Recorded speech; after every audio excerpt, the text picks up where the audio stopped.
Today I'm going to talk about the perfect training plan if you just start in the gym. So let's jump right into it. Let's talk about how often should you go to the gym first. I would say 3 times is perfect if you just started to going to the gym, but your goal should be 6 days. And then you can, from 3 days, you can slowly increase to 4 days, to 5 days, or maybe to 6 days. But if you, for example, had a specific event, so under circumstances, I think you can also directly start with 6 days per week. For instance, if you had a breakup, then you will have the energy to go 6 days per week into the gym. And under certain circumstances, you can go in the gym 6 times, but I would advise you to go 3 times first, or at least 3 times. So I would recommend the Trainingsplan push-pull-leg at the beginning because it's simple and it gives you first insights. Of course, it's not the best split, it's not perfect. I don't use it at the moment. But really at the beginning, you have to understand this, that consistency is key. So it doesn't matter which training you follow, which plan you have. It's much more important to stay consistent in the gym and use one plan for 3 months, for example, and then you kind of progressed and you can change it. So that's also what I would advise you to start with the beginner trainings plan, 3 days, 3 months, and then you can, or maybe even earlier if you progress really fast, and then change your plan. Let's talk about how you should organize your workout. So I think it's really important to do a warm-up set before every set. I don't like this do 10 minutes of cardio before the training because it's annoying. It makes going to the gym hard and you're overthinking it. Just do a warm-up set before every set. So you do 10 kilos maybe on both sides, whatever exercise, and then you working weight where you really go to failure and you begin to struggle. Then you can maybe do 20. So 10 is not really a challenge for you, 10 kg. So it's really important to train hard because from that your muscle actually get muscle fatigue and they start to grow and so on. So to train hard basically means that you train or that you do an exercise for as many repetitions until you fail. At the beginning it will hurt, definitely. Your arms will hurt for a couple of days after a very hard training. That's normal. That's also the one reason why we have rest days between our training days, because our muscle needs to relax and because our muscle needs to recover. And so it's really important to train hard, to go to failure or close to failure. And maybe at the beginning you struggle with going to failure. It's hard, it hurts, and you are not used to the pain and so on. Once you're more experienced in the gym, you will love the pain and you will always go to failure, trust me. So at the beginning you kind of have to get into it and it will be hard. But you don't have to go to failure in every exercise, in every set. So I would advise you to just do 2 sets per exercise, because then you have just 2 sets where you can focus really hard. You try to get as close to failure as possible. It's not needed that you go to failure in every set. Just do your best every day for a little amount of time. That's also one reason why we are just doing 2 sets, like I mentioned in another video. If you are doing more than 2 sets, for example 3 or 4, it will take much more time, which will make going to the gym much harder than it is if you just do 2 sets.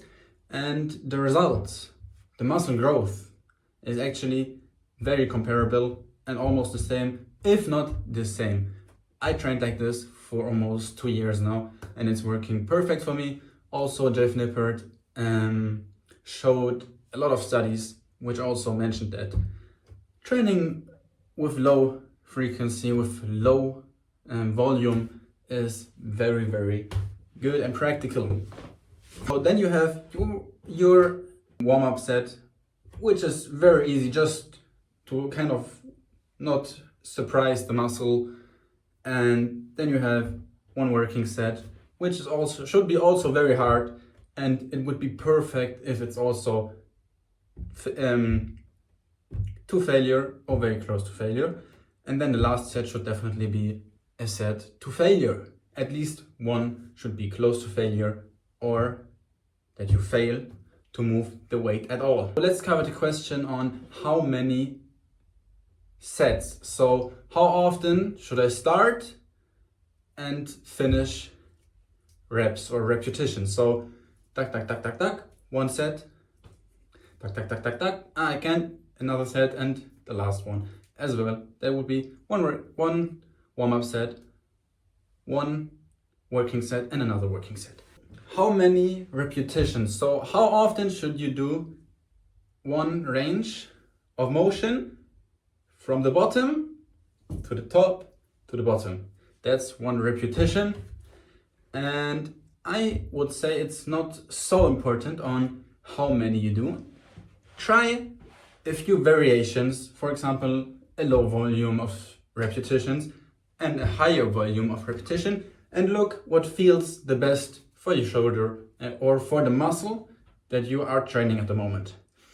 But I would advise you to do between 8 and 15 reps.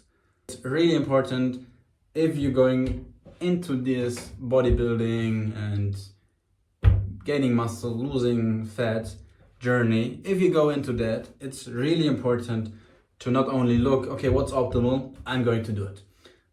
You can also do something a little bit different into the left direction or the right direction. Doesn't matter so much. But what's really important is what suits you the most. The first training day is going to be push. So it's every movement or almost every movement where pressing or pushing is involved. So chest, because that's how we train our chest, then shoulders, because we press and or we push, and triceps. That's one kind of movement or one day. That's the first day. So we're going to start with an incline chest press. That is really important that you start with this exercise. You can change variation, maybe you have different machines as the video, because your gym is of course different than my gym, but it's really important to do an exercise where you are pressing not straight for your chest, where you're pressing up, that you train your upper chest, because that's what really gives you the good look and the full look of a good looking muscular chest. So that's what we want to start with. Then the second exercise is cables downwards. So we have these cables and then we press them like this. It's for the lower chest, also a very good exercise. You can also change variation depending on what you have in your local gym. Next exercise will be shoulder press. Also, like incline chest press, use a machine like this one. Then the next one will be a lateral raise. So it's also for the shoulder, more for the side shoulder. And the next exercise is going to be a triceps push down. You can use this one, like I use the rope. I like this one a lot. And then do triceps overhead extensions. You can change the grip for what you like the most, what you feel the best, and what you have in your gym. So the next day will be the pull day. It's basically going to cover the back because there's a lot of pulling involved, and the biceps because we pull like this or like this. So it's going to be very simple. We'll start with a high row or a mid row machine. It's basically this movement where you pull something from here or from here. So it's for the latissimus, very important muscle. The next one is actually one of my favorite exercises.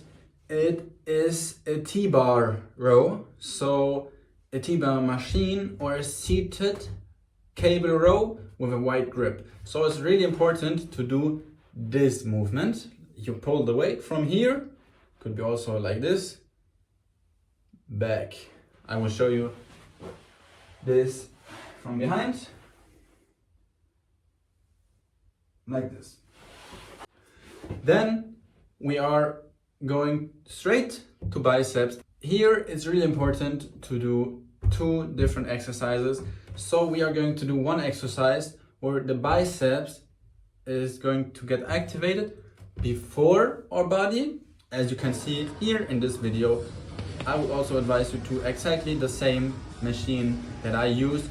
Of course, it can vary a little bit depending on which gym you're going to train.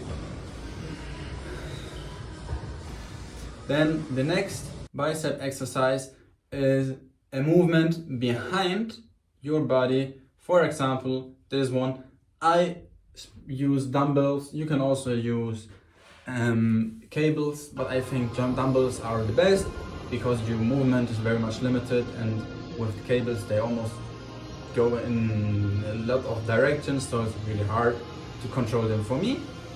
And so let's jump right into the leg day. So it's the last day, and here be careful, increase the volume, so the intensity slowly, because leg, they will hurt a lot, especially at the beginning. So we only have 4 exercises here as well, so it's done quickly. Starting off with a classic leg press, like you can see here, then leg curls. It's optimal if you do it standing. You can also do it lying. I prefer doing leg curls sitting because we have a really nice machine at my gym, but the most common way to do it is lying ones, and they are absolutely great and optimal as well. So the next one will be seated legs extensions. I have to warn you, they will hurt a lot in your legs because they train your front leg and it's a big muscle. It will hurt a lot, but try your best. And the next one is calf raises. Obviously they have to grow as well, and here it's better if you do standing than seated. If you don't have a standing calf raise in your gym, of course do the seated one, but standing is much better for muscle growth. So that was the video of the ideal training plan for beginners. Like I said, it's important to follow this one.